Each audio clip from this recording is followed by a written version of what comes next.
We seem to catch moments of happiness here and there throughout our lives, but why does it never seem to last? And is there such a thing as lasting happiness? What do we mean by happiness? If you think about any time in your life when you felt happy, what was that like? What was it that seemed to bring about that feeling? Typically, it was some experience, some particular circumstance, and probably it was something pleasurable.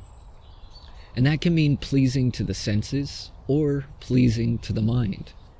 So even some accomplishment, which may have been physically strenuous and painful to the senses, could be pleasing to the mind, like winning a marathon, for example. Or it may be pleasing to the mind to have acquired some object which we desired, like a brand new car or some fancy clothes. Or it might be pleasing to the mind to share in the company of people who adore and admire you, even though there's not necessarily any sensual pleasure involved. Just the mere enjoyment of feeling accepted and appreciated is enough to make one feel happy. So really what most of us think of as happiness is some sort of pleasure or enjoyment. And so we tend to seek happiness through some pleasurable experience, through material possessions and sense gratification. Now, there are all these spiritual teachers who preach, and you've probably heard this 100 times or more, that happiness cannot be obtained through any external material means, that happiness can only come from within. We hear this over and over again. Material possessions cannot make you happy. Sensual pleasures cannot make you happy. Circumstances and experiences cannot make you happy. We hear this and we understand it, at least intellectually. It seems to make some sense to us, and yet it almost seems to contradict our very experience. Because when you do obtain something that you desire, do you not experience some sense of enjoyment in that moment? So might this suggest that all these spiritual teachers might be wrong? Or does it suggest that what appears to us as happiness is actually something else, something that we innocently mistake for genuine happiness? When we engage in some pleasurable experience, it does seem to bring about the experience of happiness most of the time. And I say most of the time because sometimes it doesn't. There are occasions when we might do something pleasurable and yet get no enjoyment from it at all. But most of the time we do enjoy it. And what's so wrong with enjoying life's pleasures? What's so wrong with trying to achieve happiness through material objects and sense gratification? So let's go into this and see what we can make of it, to see if we can understand it more deeply.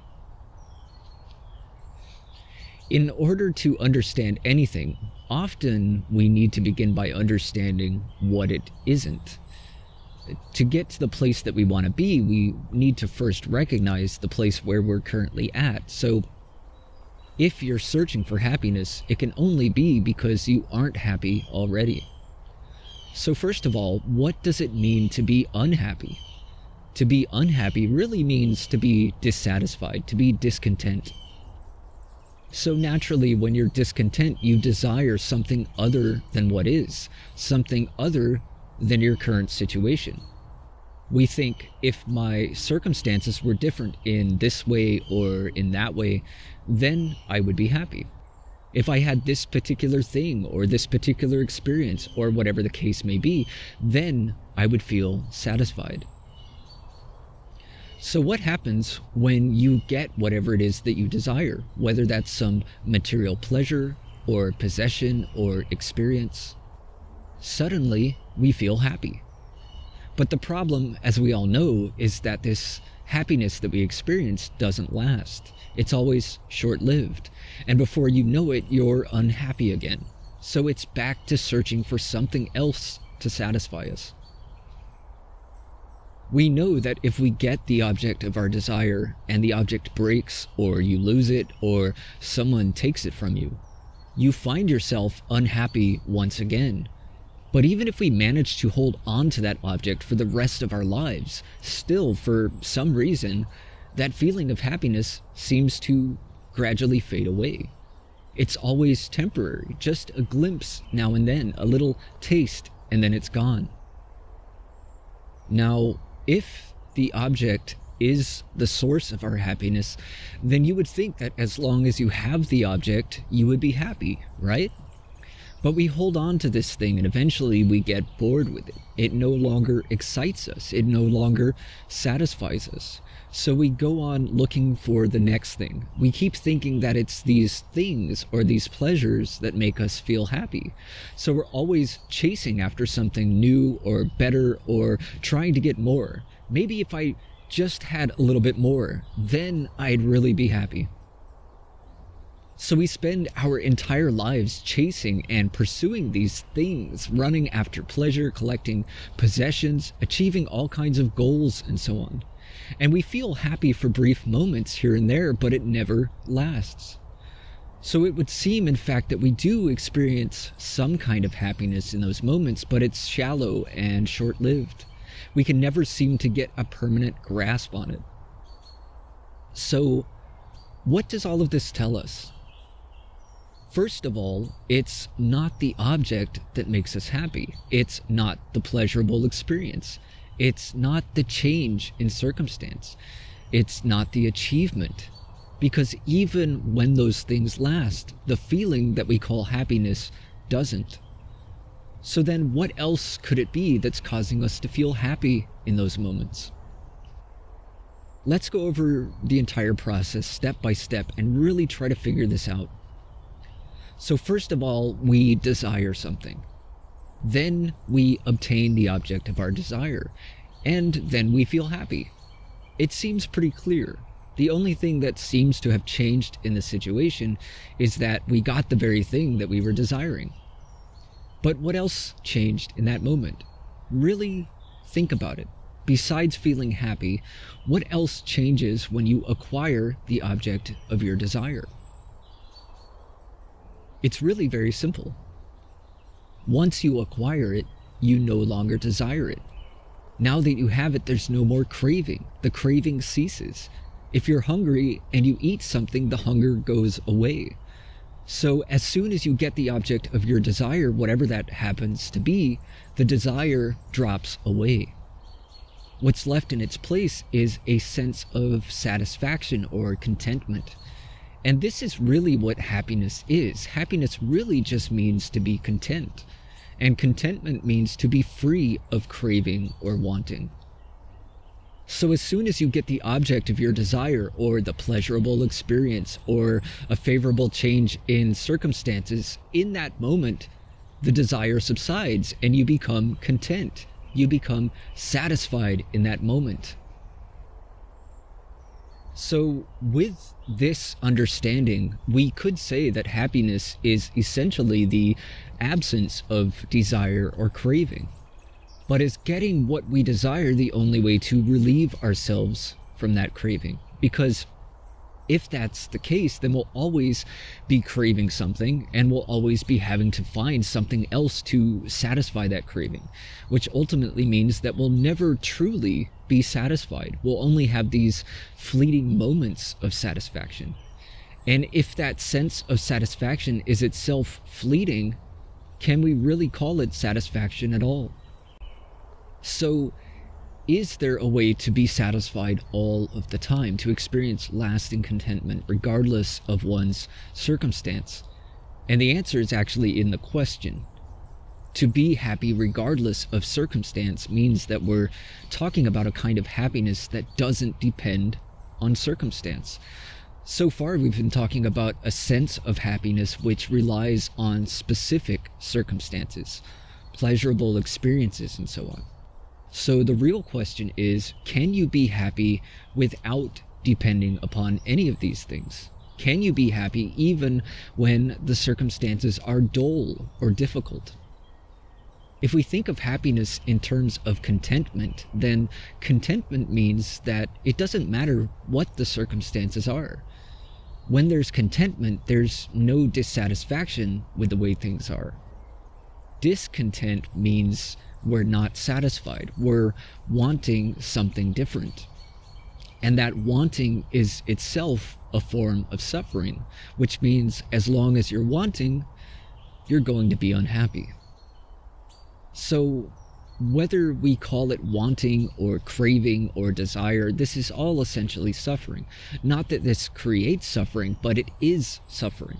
Because suffering essentially is resistance, psychological resistance. And that creates a disturbance in the mind, emotional turmoil, unease, restlessness, all of which we might otherwise refer to simply as suffering.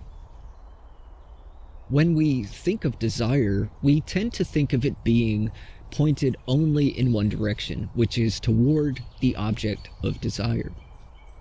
But actually, desire is not just about wanting something, it's also about not wanting something.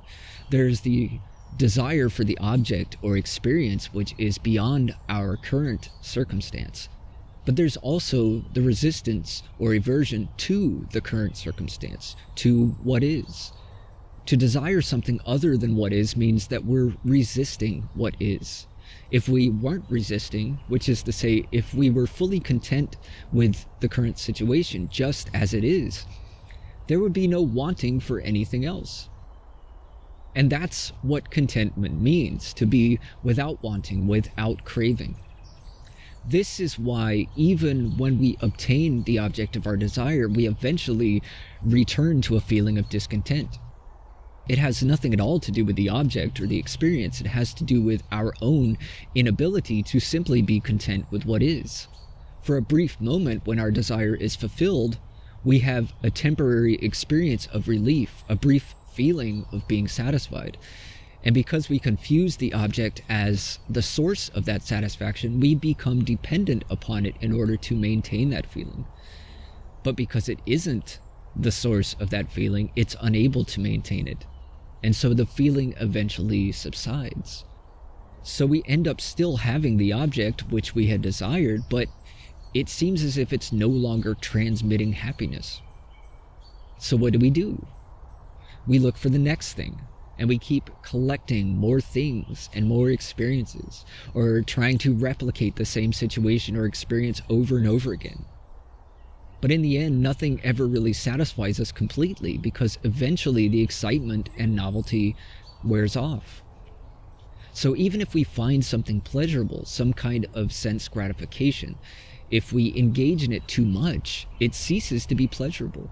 And if we continue engaging in it well after that point, it can even become painful. So the feeling of happiness we experience is not in the object or in the pleasure. It's in being fully present in the moment with no resistance. And you don't need to add anything different or change your circumstances in order to experience that. All you have to do is stop resisting the current reality, to fully accept what is, to let go of the need for anything to be any different, and to just relax into that space. What this tells us is that happiness is not an addition of anything. It's not something that you add to your life or to your experience. In other words, it's not something that's missing and you have to go out and acquire it from somewhere, or produce it, or create it. It's not something that can be acquired from outside of ourselves, nor can it be developed from within. Because it's not something to be created or cultivated or developed. The experience of happiness or contentment is actually a vacuum, an empty space. It's the absence of something. It's the absence of craving. It's the absence of resistance. Craving is what usually fills that space in our consciousness. It's what drives us, and it's what clouds the mind, preventing us from experiencing that space of contentment. And this is why we constantly feel dissatisfied. Happiness is already there, just as the sky is always present behind the clouds, behind the storms, behind the rain. It already exists within us and always has, as the space in which everything else is occurring. It's that space which we only become aware of when it becomes clear, when the clouds part, when the craving ceases. When there is no more craving, there is only contentment. And all of this is not to suggest that we should try to renounce material possessions and experiences or avoid the pleasures of the senses. When those things are present, we can appreciate and enjoy them. But at the same time, we shouldn't be dependent upon those things in order to make us feel happy. Because if our happiness depends on external circumstances, which are temporary and fleeting, then our experience of happiness is also temporary and fleeting. And the flip side of all of this is that once you discover that the source of happiness is within you and you really move into that space, you naturally begin to lose interest in so many of the things which used to give you pleasure. Not that they aren't still pleasurable, but rather you simply aren't in desperate need of them. And so you can take it or leave it. And this is why you see so many what we call spiritual masters who seem to be so renounced. It's not that they're forcibly denying themselves pleasures and possessions. It's just that they have discovered a richness within themselves that makes everything else pale in comparison.